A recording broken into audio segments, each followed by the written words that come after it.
Assalamualaikum sahabat Islam. Yuk kita pelajari rukun iman yang keenam, yaitu iman kepada qada dan qadar.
وأنزلنا من السماء ماء بقدر فأسكناه في الأرض وإنا على ذهاب به لقادرون الذي له ملك السماوات والأرض ولم يتخذ ولدا ولم يكن له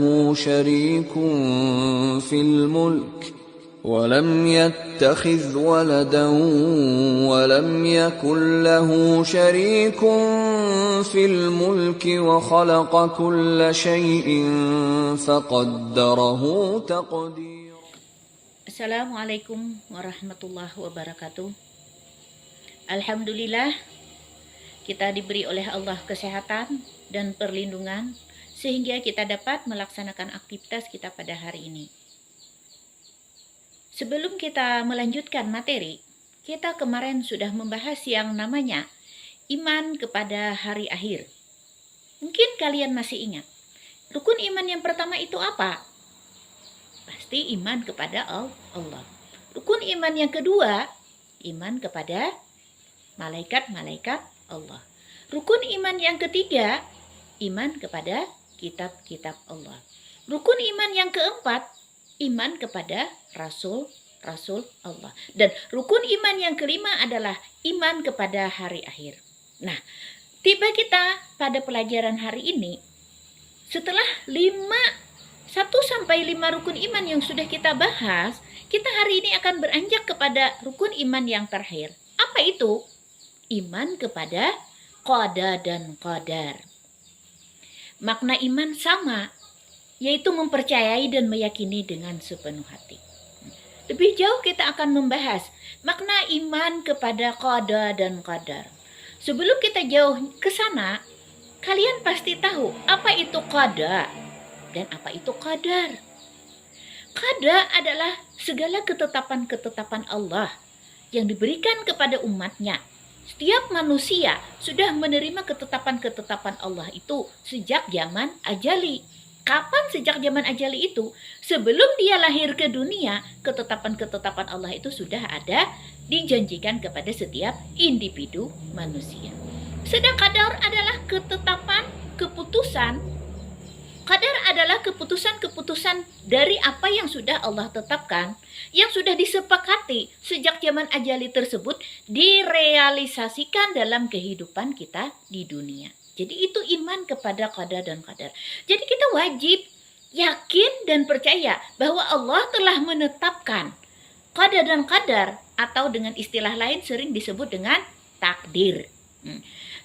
Yakin dan percaya dengan ketetapan Allah bahwa Allah telah mentakdirkan kepada setiap manusia, setiap umatnya untuk menerima ketetapan-ketetapan yang telah diberikan Allah sejak zaman ajali dan untuk menjalankan ketetapan-ketetapan tersebut setelah nanti dia lahir ke dunia. Nah, sekarang kita saat ini menjalani hidup dan kehidupan, kita adalah menerima, melaksanakan, merealisasikan ketetapan-ketetapan yang telah kita janjikan, yang telah diberikan oleh Allah kepada kita dan kita jalani. Jadi yang namanya takdir itu sudah ada tertulis sejak zaman ajali. Sekarang kita hanya meniti, menjalani apa yang bakal kita lalui. Setiap individu, setiap manusia itu berbeda-beda jalan kehidupannya. Oleh itu, kita sebagai umat manusia bersyukur, menerima atas ketetapan-ketetapan Allah tersebut. Misalnya, ketika Allah sudah mentakdirkan kita terlahir ke dunia ini dengan menjalani hidup dan kehidupan yang senang, kita bersyukur dan alhamdulillah. Ketika seseorang terlahir ke dunia menjalani kehidupan yang susah atau sengsara, juga kita terima dengan sabar dan ikhlas. Itulah sudah ketetapan Allah yang insya Allah memiliki hikmah dan rahasia-rahasia tertentu. Sekarang, yang namanya takdir, ketetapan Allah itu ada dua. Nah, jadi ketetapan Allah itu ada dua. Yang pertama adalah takdir mubram. Yang kedua adalah takdir muallak. Sekarang kalau takdir mubram itu adalah takdir yang diberikan oleh Allah kepada manusia yang kita bisa merubahnya. Jadi takdir itu ada dua. Ada yang namanya takdir mubram dan ada yang namanya takdir muallak. Takdir mubram itu apa? Takdir mubram adalah takdir yang tidak bisa dirubah oleh manusia, yang tidak bisa ditawar-tawar. Itulah ketetapan Allah yang dijanjikan kepada kita dan kita harus menerimanya dengan lapang dada dan ikhlas. Bagaimana contohnya? Takdir mubram. Contohnya adalah kita seorang manusia terlahir dari seorang ibu berjenis kelamin laki-laki. Nah, jadi ketetapan Allah kita lahir menjadi seorang laki-laki itu adalah takdir mubram. Takdir yang tidak bisa dirubah dan tidak bisa diusahakan. Tidak bisa ditawar-tawar lagi oleh manusia itu sendiri. Dan kita harus menerimanya dengan ikhlas dan lapang dada. Kalau takdir muallak, itu adalah takdir yang bisa dirubah oleh manusia. Jadi kita sebagai manusia bisa merubah, bisa mengusahakan dengan semaksimal mungkin. Apa contoh takdir muallak misalnya? Misalnya seseorang terlahir dalam kondisi miskin. Nah, dia lahir dalam keluarga miskin. Tapi dengan jerih payah, usaha, keringat yang dengan jerih payah, usaha dan kerja keras yang sungguh-sungguh, sehingga suatu saat dia menjadi orang yang kaya. Dia boleh, dia berhak, dia bisa merubah takdir itu dengan usaha dan kerja kerasnya. Jadi dengan kita beriman kepada qada dan qadar, kita beriman kepada takdir ini tadi, artinya ketetapan Allah yang kita harus jalani dalam kehidupan manusia saat ini, yang kita jalani saat ini. Nah, sekarang tugas. Contoh lain dari takdir mubram itu apa? Dan contoh lain dari takdir muallak itu apa? Takdir yang tidak bisa dirubah itu apa? Berikan contoh takdir yang tidak bisa dirubah dan berikan contoh takdir yang bisa dirubah atau diusahakan oleh manusia. Setelah kamu menemukan contoh tersebut, baik itu takdir mubram maupun takdir muallak, tugas kita selanjutnya apa? Kita menjalani hidup dan kehidupan. Nah, kita harus optimis. Kita yakin, kita percaya bahwa yang namanya hidup dan kehidupan ini adalah sudah menjadi titian, sudah menjadi kewajiban kita untuk menerima. Menerima dengan syukur, menerima dengan ikhlas. Nah, jadi kita optimis, kita tidak boleh menjadi orang yang pesimis. Apapun ketetapan itu tadi, apapun takdir kita terima menjadi orang yang optimis. Misalnya, seseorang yang terlahir dalam kondisi cacat. Nah, atau mungkin setelah dia lahir dia mengalami kecacatan dari organ tubuhnya. Nah, berawal dari situ, kita bukan menjadi orang yang pesimis, tapi kita menjadi orang yang optimis. Karena dari apa yang telah dijanjikan Allah kepada kita dan kita menjalani itu, insya Allah punya rahasia-rahasia tertentu yang kita yakin di balik semua itu pasti ada hikmah dan rahasia dari Allah. Semangat hidup, optimis kita dalam menjalani hidup dan kehidupan. Tidak ada kata menyerah dan tidak ada kata putus asa. Setelah itu apa? Kita bertawakal. Bertawakal kepada siapa? Ya jelas kepada Allah kita akan bertawakal. Bagaimana tawakal kita? Kita serahkan sepenuhnya kepada Allah. Kita ikhtiar juga. Ikhtiar dengan apa? Ya dengan usaha, dengan kerja keras. Misalnya tadi, yang terlahir dari keluarga yang miskin. Kita bukan hanya menerima begitu saja, tapi kita berusaha. Cari pekerjaan yang sesuai dengan kondisi kita. Cari pekerjaan yang kita mampu. Cari pekerjaan yang sesuai dengan hukum-hukum agama dan sebagainya. Kita jalani, iringi tawakal, usaha dan doa. Insya Allah kesuksesan itu akan ada pada kita. Yakin kita bahwa yang namanya Allah telah mentakdirkan kepada kita itu suatu jalan kehidupan yang sudah menjadi kemampuan bagi kita. Sudah menjadi Dan kita sudah siap menerima. La yukallifullahu nafsan illa wus'aha, ujar Allah. Kenapa? Allah tidak akan memberikan satu musibah, satu bencana kepada seseorang kecuali sesuai dengan kesanggupannya. Dan yakin kita pasti sanggup menjalani hidup dan kehidupan itu tadi. Itu makna beriman kepada qada dan qadar atau takdir. Tugas kita selanjutnya, dari apa yang sudah kita pahami, apa yang sudah kita bahas, sekarang kita mencari kira-kira apa hikmah, apa manfaat yang kita rasakan setelah kita beriman kepada qada dan qadar. Silahkan kamu cari kesimpulan materi, hikmah atau manfaat setelah mendengarkan penjelasan dari Ibu, dan apa yang kita rasakan setelah kita mengimani kepada qada dan qadar.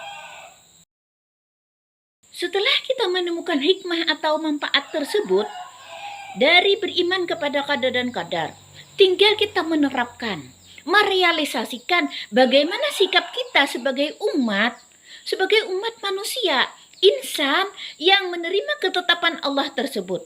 Nah, itu tugas kita selanjutnya adalah menerima dengan lapang dada. Semoga dengan kita beriman kepada qada dan qadar, apapun yang terjadi kita bisa menerima dan semua kita serahkan kepada Allah Subhanahu wa taala. Itulah sudah jalan yang terbaik bagi kita sebagai insan yang siap menerima apa keputusan dari Allah. Pertemuan kita kali ini cukup sekian. Semoga dengan demikian menambah semangat dan motivasi kita untuk selalu bekerja dan berusaha. Billahi taufiq wal hidayah. Wassalamualaikum warahmatullahi wabarakatuh.